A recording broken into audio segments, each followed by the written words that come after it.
savez tous le grec, n'est-ce pas? Voilà, bon, eh bien, asseyez-vous quelques instants, si possible. Voilà. Pour commencer, que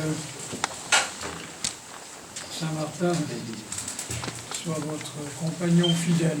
Il est bien d'avoir un saint, ou plusieurs même, comme compagnon. En as-tu un, toi? Oui, tu peux nous dire. J'en ai plusieurs. Tu en as plusieurs? Toi aussi? Oui. Bon, vous avez des saints comme compagnons? Oui. Non, non, non. Je ne parle pas de Marie. Non. Tu as des saints comme compagnons? Ah, et toi aussi? Bon, voilà. Voilà, c'est une très bonne formule, c'est d'avoir avec soi quelqu'un qui permette de sortir de la solitude. Deuxième chose, je vous parlais sans mitre, parce que je m'aperçois que ma mitre, c'est une mitre de serreur de tête. On comprime la tête, vous connaissez ce que font les Indiens. C'est pénible au possible. Alors au bout de 2 minutes, plus qu'une seule envie, c'est d'arracher tout. Voilà, c'est ça. Voilà. Ensuite, troisième chose, je suis un peu patraque pour des raisons que je n'ai pas besoin d'expliquer. Alors, je probablement un peu bégayé. Mais je voulais quand même vous transmettre quelque chose. Plutôt 2 choses qui ne sont pas faciles à situer en quelques mots.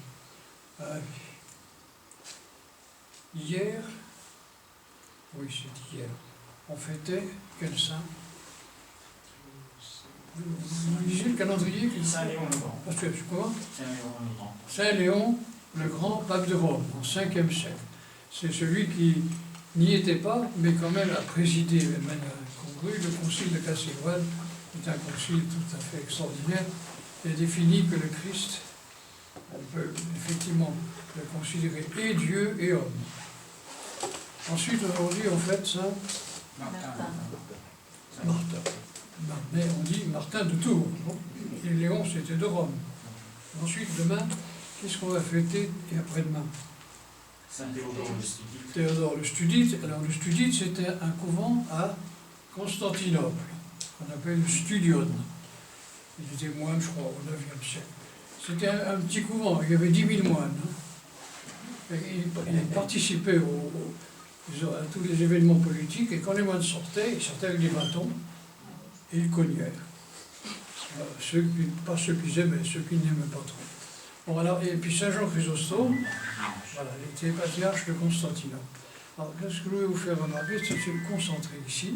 Il y a Léon le Romain, qui était un homme très autoritaire, un grand personnage. Il y a Jean Chrysostome, patriarche de Constantinople, de l'autre côté. Et puis au milieu, il y a Saint Martin, qu'on appelle l'apôtre des Gaules. Alors, vous savez que le christianisme est né dans l'Empire autour des 2 capitales, Rome et Constantinople. Voilà. Mais en même temps, l'Empire romain concentrait beaucoup de peuples dans son sein, et en dehors des patriarches de Constantinople, qui étaient des grands personnages, il y avait d'aussi grands personnages qui présidaient à la naissance des églises au sein, disons, des 2 parties de l'Empire. Et on appelle Saint Martin l'apôtre des Gaules. Voilà.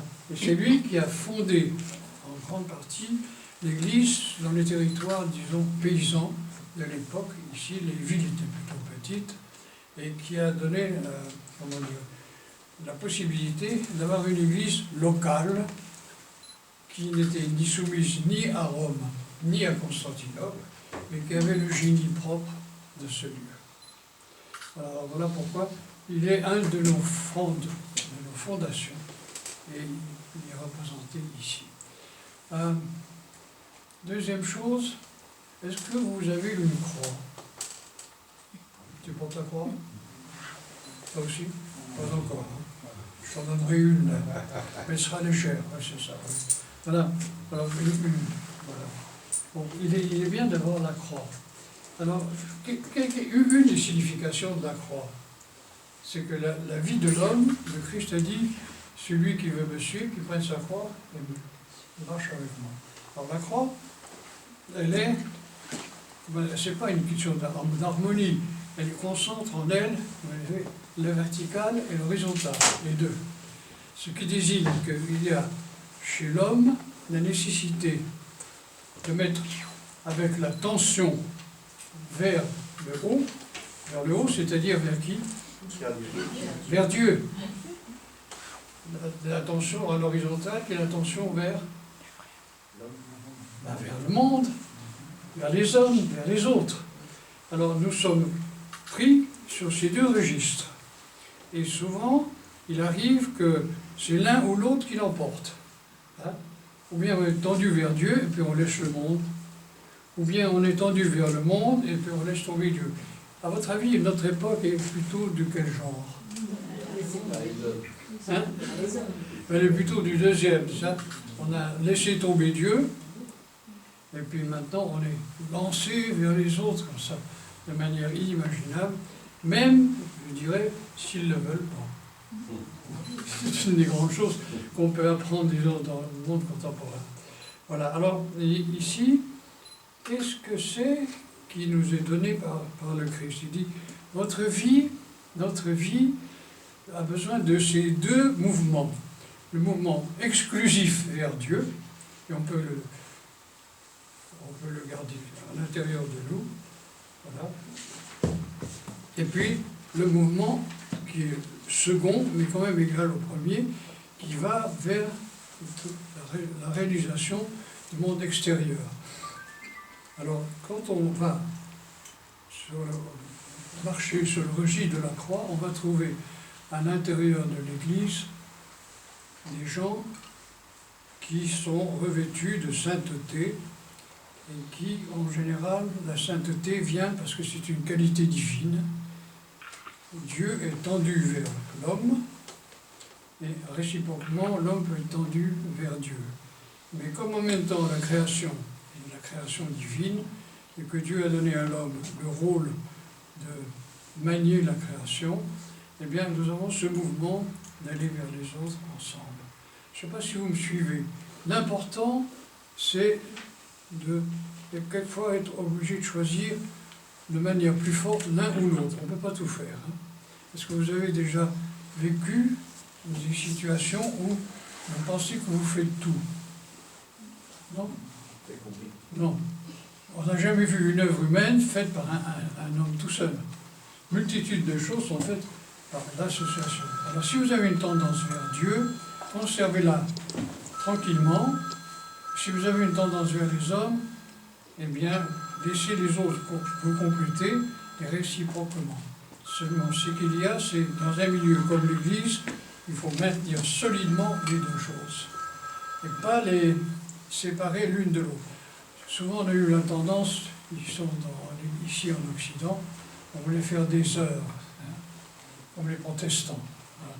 Et puis on voulait, disons, aller au-devant des pauvres, aller au-devant, je ne sais pas, des gens mal fichus, etc. Et alors on oubliait l'argument qui vient de Dieu. Alors il n'y avait aucune énergie pour le faire. Alors qu'est-ce qu'on devenait? Prisonnier de l'attitude deuxième qui vous entraînait vers les autres, on veut rendre service. Vous connaissez, je vais terminer l'histoire des Boy Scouts. Vous savez qui a été Boy Scout chez vous? Personne? Ça n'a pas été Boy Scout? Non, Boy Scout, je ne sais pas quoi.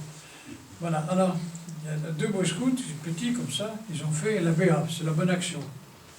Alors ils sont contents, ils vont trouver chef, on a fait la BA. Ils disent, mais qu'est-ce que vous avez fait? Il y en a un qui dit, chef, on a fait traverser la rue à une vieille dame. L'autre qui ne voulait pas être empêché, dit, hé, chef, on a d'autant plus de mérite, c'est qu'elle ne voulait pas. Voilà, alors, bon, vous connaissez toutes ces petites histoires. Voilà, alors il faut faire attention que quand on a une vocation,